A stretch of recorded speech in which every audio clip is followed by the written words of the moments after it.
দুর্গাপুজোর সবাইকে প্রেম ভালোবাসা প্রীতি শুভেচ্ছা যা যা দেওয়া যায় সব কিছুই দিয়ে দিলাম। সবাই এবার সাজগুজ করো আর ঘুরতে যাও।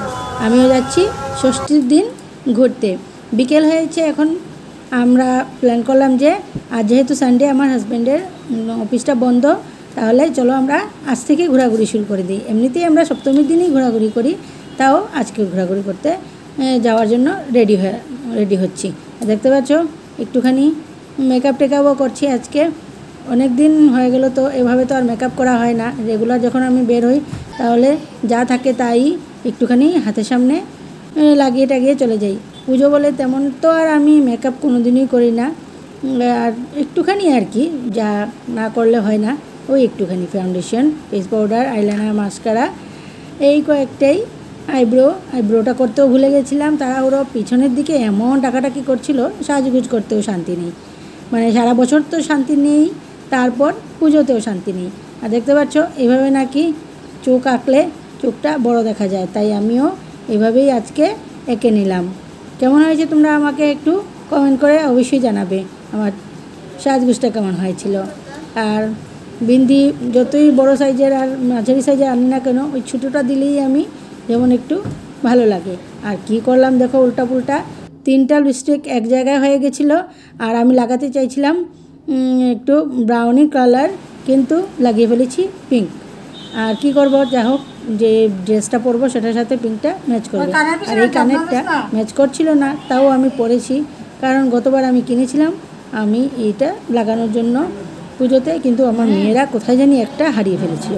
ঠিক পুজোর পর আবার আমি পেয়ে গেছিলাম, তাই এবার ভেবেছি এবার আমি এটাকে লাগাবোই। সারা বছরে আর কোথাও গেলামও না, তেমনভাবে আর লাগালামও না, কিন্তু এবার আমি ম্যাচ হোক বা না হোক এই কানেরটা আমি পরবো। আর এবার আমার সাজগুজ হয়ে গেছে, এই একটুখানি, দেখতেই তো পারলে, তেমন বেশি কিছু সাজগুজ আমি করি না। তারপর বেরিয়ে গেলাম, ব্রিজের উপরে উঠে গেছি, মানে যাচ্ছি আমরা উদারবন। আজকে উদারবন গেলে ভালো হবে। তাহলে গেলাম, দেখো লাইটিং শুরু হয়ে গেছে, কিছু হালকা আছে আজকে, এত ভিড় নেই। তারপর তো উদারবন বলতে কিছু না কিছু স্পেশাল হবেই আমাদের শহরের। তারপরে দেখো গিয়ে যখন আমরা গেলাম কালীবাড়ি রোডের পুজো দেখতে, আর বাবা এই ভিড়ের জন্যই মানে যেতে ইচ্ছে হয় না। আর দেখতে পাচ্ছ গরমে ঘাম বেরোতে বেরোতে আমার চেহারা পুরোটাই চেঞ্জ হয়ে গেছে। তারপর আমার গরমের অবস্থা নেই। আমি আর আমার বড় মেয়ে ঢুকেছিলাম এক লাইনে, লেডিস লাইনে, আর আমার ছোটো মেয়েকে দিয়ে দিয়েছি আমার হাজব্যান্ডের সাথে জেন্টস লাইনে। ভিতরে গিয়ে যাই হোক দেখা হলো, দেখা টেকা করে আমরা ছবি টবি তুললাম। আর প্যান্ডেলের ভিতরে থিম ছিল ডিজনিল্যান্ড, খুব সুন্দর করেছিল ওরা, কিন্তু প্রতিবারই এমন ভিড় ঠেলাঠেলি, সবাই জানে যে কত কষ্ট যার মধ্যে পুজো দেখা। যাই হোক, এই পুজোটা না দেখলে অনেকটাই মিস হয়ে যায়। সব পুজো একদিকে, এই পুজোটা আরেকদিকে। তাহলে বাইরের দিকটা দেখো, বাবা কি সুন্দর লাগছিল। হয়েছিল যে উদাহরণে এবার ডিজনিল্যান্ড হবে, তেমন খুবই সুন্দর। ওরা যে কোথা থেকে এরকম আইডিয়া বের করে পুরো প্যান্ডেল সাজানো যায়, সত্যি এটা মানতে হবে, সবার দ্বারা সম্ভব। তাহলে দেখতে তো পাচ্ছ কত সুন্দর লাইটিং করেছে, বাচ্চারাও খুব খুশি হয়ে গেল। এটাতেই আমাদের কষ্টটা সার্থক, যে পুজোটা ঘুরে গেল।